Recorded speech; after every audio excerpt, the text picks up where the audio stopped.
D'abord, l'économie. Bonsoir Tatiana Mosso. Bonsoir. Les crypto-monnaies sont à la mode et l'Afrique s'y met. Elle aussi, les initiatives se multiplient, du Sénégal à l'Afrique du Sud, en passant par le Nigeria, des démarches individuelles ou de grandes entreprises.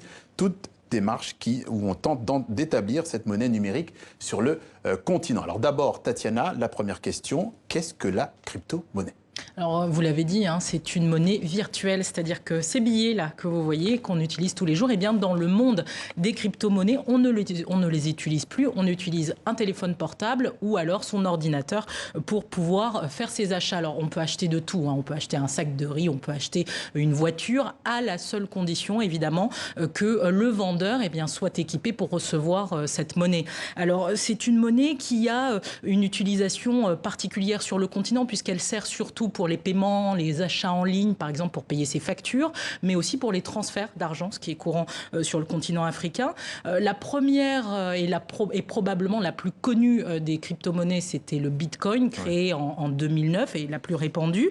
La crypto-monnaie, c'est une monnaie particulière en ça qu'elle n'est pas rattachée à une banque centrale comme le CFA l'est à la BEAC ou à la BCAO. Et puis surtout, c'est une monnaie qui utilise la cryptographie, qui est un code numérique très complexe et qui, normalement, rend cette monnaie inviolable et qui fait en sorte que les transactions soient sécurisées et qui, du coup, empêche les contrefaçons. Alors en Afrique, cette crypto-monnaie est déjà utilisée fréquemment au Ghana, au Kenya et en Afrique du Sud pour des transactions. Au Sénégal, c'est le rappeur Akon qui se lance en créant sa propre monnaie. Alors effectivement, ce rappeur qui lance la crypto-monnaie Akon, Bien joué, oui. Voilà, sur un petit jeu de mots, on n'oublie pas le marketing. Et justement, cette monnaie, elle devrait voir le jour ce mois-ci au Sénégal. Et au passage, il crée une ville futuriste qui se veut une crypto-ville pour pouvoir utiliser cet argent-là. Et cette monnaie, il veut qu'elle soit, rien que ça, le sauveur de l'Afrique. Et il aimerait que d'ici décembre 2018, que tout le monde puisse utiliser ça via une application sur son téléphone portable. Alors c'est très ambitieux, mais comment les institutions bancaires perçoivent-elles ou réagissent-elles à ces initiatives ? Alors sans surprise, elles sont plutôt dans l'incompréhension et puis très inquiètes aussi de cette arrivée, parce que ces crypto-monnaies, elles empiètent sur le rôle des banques centrales. On se souvient de l'exemple de Orange Money en mars 2017 au Sénégal. Orange Money qui s'est vu tout simplement suspendre ses transactions internationales par la BCAO.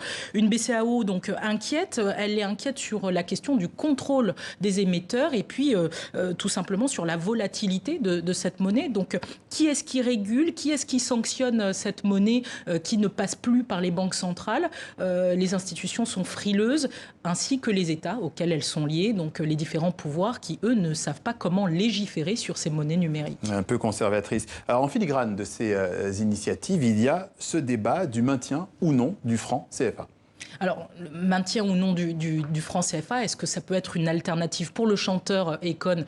Eh bien oui.